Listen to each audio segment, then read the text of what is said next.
All right, everybody. So it is time for our first week one recap of the entire year. And we just saw the Packers get absolutely destroyed by the Minnesota Vikings. It was a tough game. It literally just ended. I'm sitting here processing, just how poor of a performance the Packers came in and showed in week one. And there are lots of things we need to fix coming into week two. And I do want to go through and talk about this game.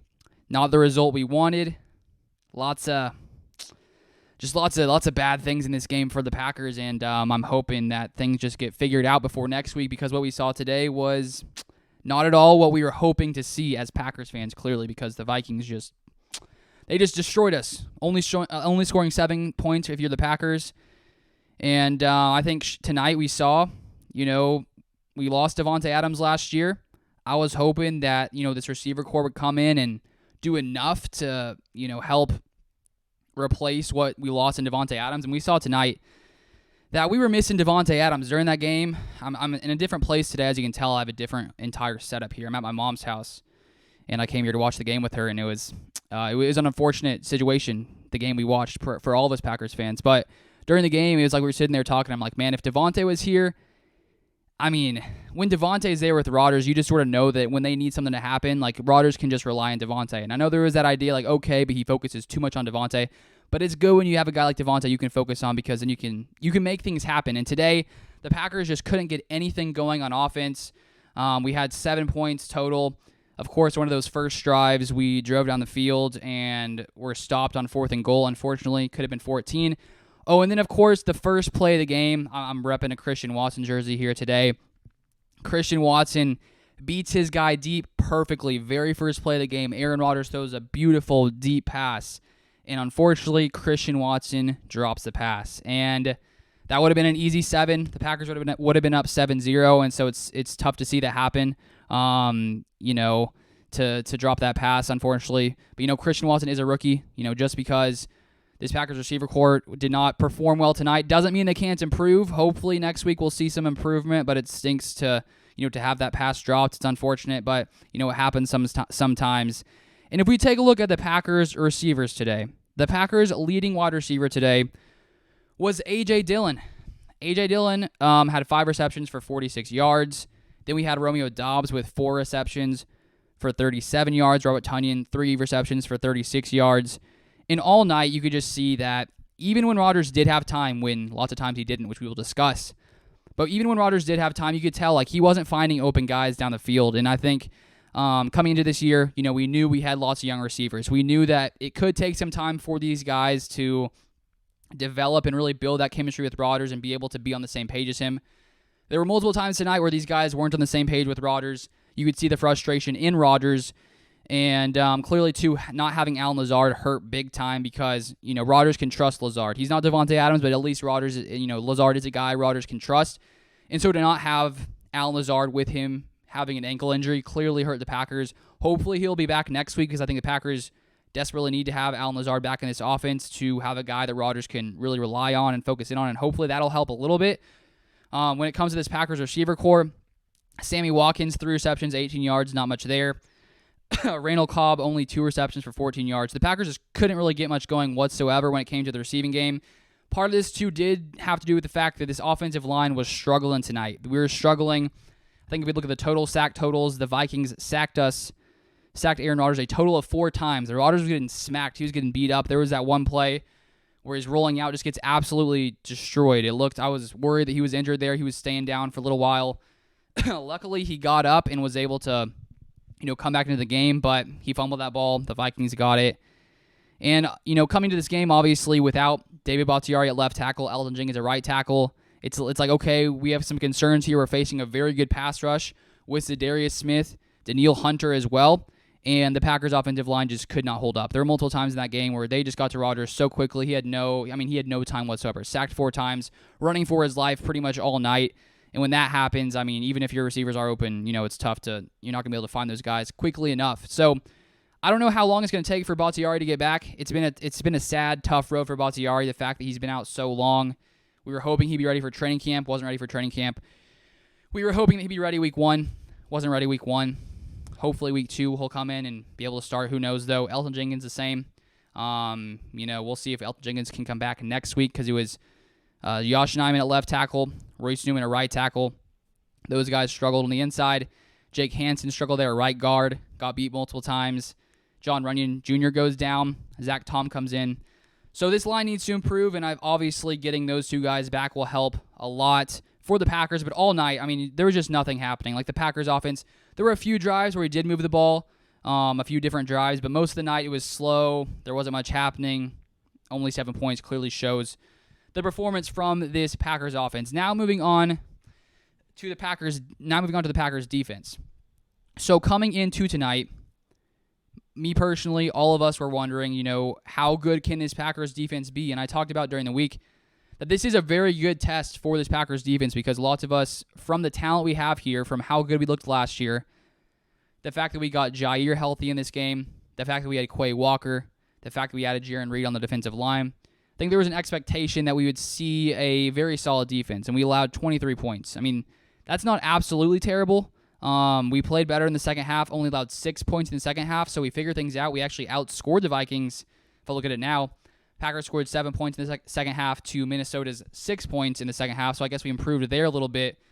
But most of the damage was done in the first half. Justin Jefferson just absolutely torched this Packers defense, and the fact that, this Packers secondary, we've been saying they're one of the best in the NFL, yet today they did not show that whatsoever. Hopefully they make some improvements.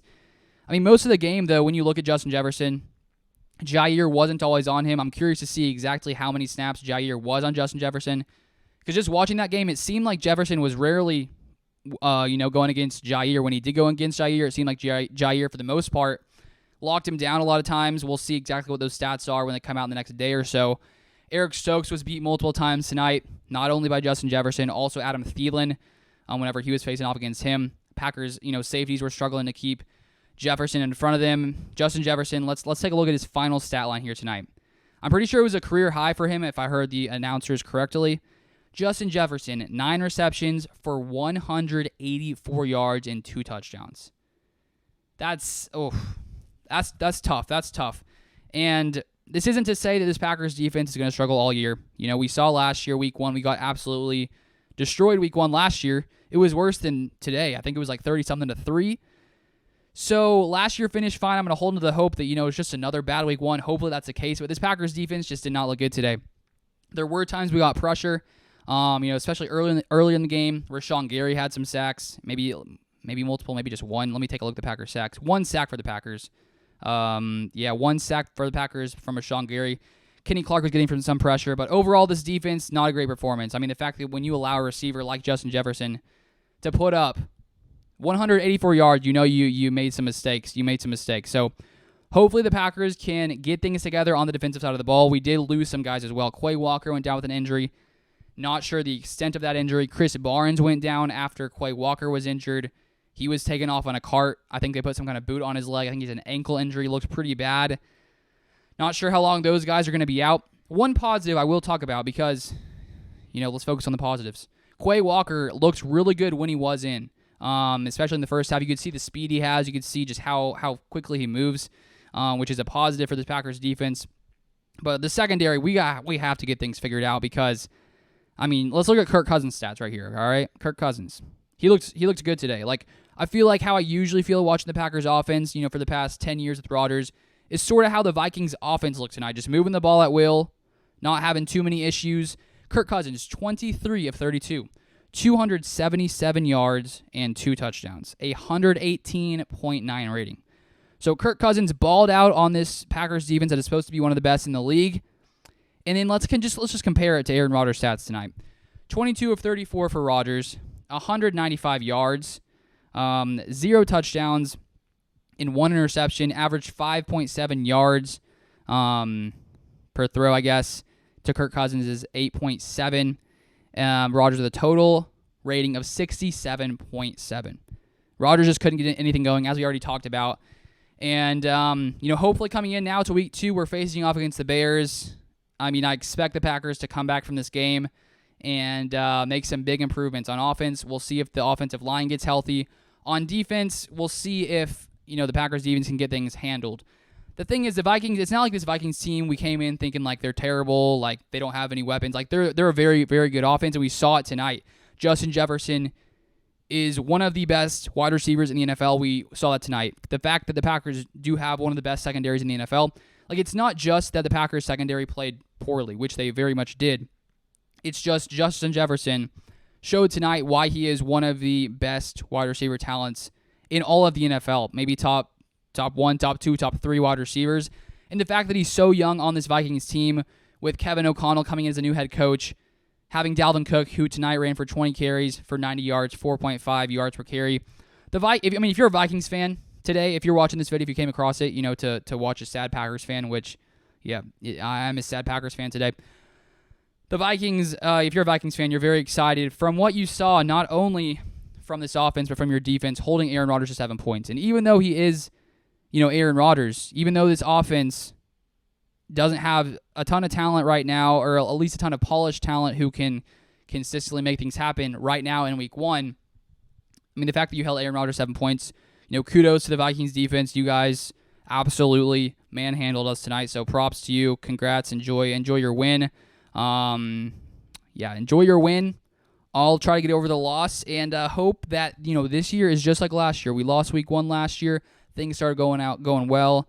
We lost week 1 this year. Hopefully things start going well. We'll see week 2 if the Packers come in against a Bears team that just isn't great. I know they won today, but on paper, the Packers should be a much better team than the Bears. If the Packers lose to the Bears next week, I'll be a little concerned. But week 1, not what we wanted to see tonight from the Green Bay Packers. So hopefully going ahead, we figure things out. This defense gets things figured out. This offense gets things figured out because it was tough. It was a tough game. But those are my thoughts from tonight. Thank you for watching. If you watched this long, subscribe if you want to see more Packers content. I'll be out with videos all week long as we discuss this game, as we discuss going forward, what's going to happen here in Green Bay. And I would be curious to hear all of your thoughts in the comments down below, which I know you guys will share. I appreciate it. Thank you for watching. We lost week 1. It doesn't mean it's the end of the world. We saw it last week. Yeah, that's what I'm going to hold on to. Hope. I'm going to hope that we can figure things out, because if not, that'll be sad. So that is all for me today from this garage with my nice little Packers flag. Hopefully everything worked properly, because it took me a long time to get all this set up. So anyways, thank you so much for watching. As always, let's hope we come back strong next week. See you guys later.